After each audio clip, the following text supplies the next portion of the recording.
ब्रह्मा के आगे से भगीरथ कैलाश पहुँचे। वह शिवजी की आराधना करने लगे। हर हर बम्ब के महाघोष से जगकर शंकर जी ने समाधि खोली। भगीरथ को ध्यानावस्थित देख आशुतोष शंकर ने उनके कानों में कहा, बल ब्रूहि अर्थात वर मांगो। शिव को प्रसन्न देख भगीरथ ने सारा वृतांत कह सुनाया। भगवत्सल कैलाशपति ने कहा, गंगा को आने दो, मैं देख लूँगा कि देवी में कितना वेग है। भगीरथ फिर ब्रह्मा जी के पास गए। उन्होंने शंकर जी की बातचीत ज्यों की तो सुना दी। शिव जी कैलाश शिखर पर खड़े हो गंगा के आने की बाट देखने लगे। उनके हाथ कमर पर और दृष्टि आकाश की ओर थी। कटी पर बागंबर, गले में व्यागमाल और सिर पर जटाएं लहरा रही थीं। उस समय आकाश में मेघ गरजे, विद्युत चमकी, वायु स्तब्ध हो गई। उधर ब्रह्मा जी ने कमंडल से जल छोड़ा, इधर शंकर जी ने हुंकार भरी। देव धुनि गंगा अखिल ब्रह्मांड को प्रकंपित करती हुई वायु वेग से धरातल की ओर बढ़ी। ऐसा जान पड़ता था कि उनके प्रवाह से भूधरों के नाम और निशान मिट जाएंगे। कैलाश पाताल में धंस जाएगा। कैलाशवासी शंकर जी के भूमंग देख गंगा विमुख से ठिठक गईं। उनकी स्नेहमयी चितवन तरुणी की लज्जा के समान उन्हीं के अंगों में समा गई। शिव जी ने बड़े आदर के साथ गंगा जी को अपने सिर पर बैठा लिया। मंदाकिनी के जलकण ठोस हिमकण बनकर कैलाश के शिखरों की शोभा बढ़ाने लगे। गंगा शिव जी की जटाओं में ऐसी समाई कि वहाँ से आगे बढ़ने का नाम ही नहीं लिया। घास की नोक पर पड़ी हुई ओस बिंदु के समान शंकर की जटाओं में संलग्न गंगा को भागीरथ विभ्रम के साथ देखते रहे। उनकी व्याग्रता देख शंकर जी ने जटाओं से कुछ जल बिंदु छोड़ दिए। उनकी 7 धाराएं फूटीं।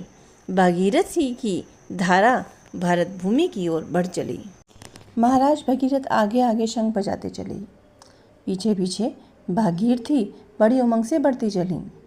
उत्साह के कारण दोनों के चरण जल्दी जल्दी उठ रहे थे। मार्ग विषम एवं संकीर्ण था।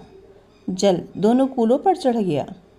इससे जहू ऋषि का आश्रम जल प्लावित हो गया। उन्होंने मंत्र पढ़कर गंगा का आचमन कर लिया। भगीरथ के विनय करने पर उन्होंने कर्ण कुहर से धारा छोड़ी। वह जाह्नवी कहलाई। भगीरथ प्रसन्न हो अपने पूर्वजों के खोदे हुए मार्ग से कपिल मुनि के आश्रम में पहुँचे। गंगा के पावन जल के स्पर्श से सगर के 60 सहस्त्र मृत अवशेष पुनीत हो गए। उनकी जीवात्माएं नरकीय ज्वाला को छोड़ परम शांत हो स्वर्ग चली गईं। इस प्रकार भगीरथ ने अपने पूर्वजों का ही कल्याण नहीं किया, बल्कि मानव जाति का भी भला किया। सत्पुरुषों के कर्मों का फल उन्हें ही नहीं मिलता, वरन सबको मिलता है। अतः प्रत्येक व्यक्ति को सत्कर्म करने चाहिए। और इसी प्रकार बातें करते करते रात बीत गई। अगर ये वीडियो आपको पसंद आई हो तो कृपया करके इसे लाइक, शेयर और सब्सक्राइब ज़रूर करें। टाट का वध। प्रातःकाल नाव से संगम को पार कर राम लक्ष्मण विश्वामित्र के साथ आश्रम की ओर चले। वे एक पीहर और शुष्क प्रदेश में पहुँचे।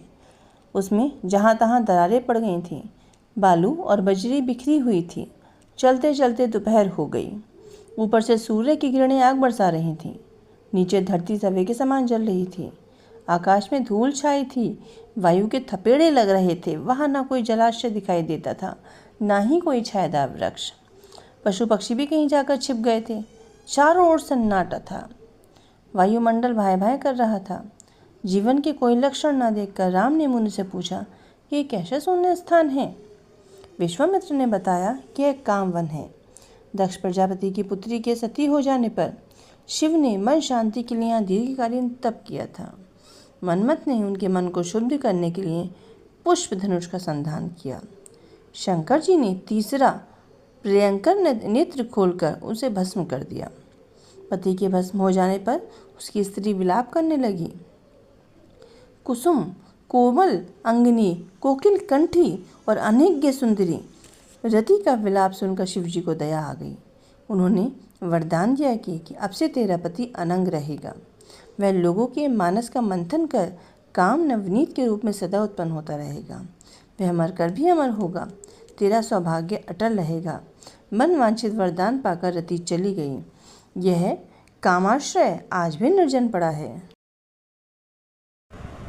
अगर ये वीडियो आपको पसंद आई हो तो कृपया करके इसे लाइक, शेयर और सब्सक्राइब ज़रूर करें।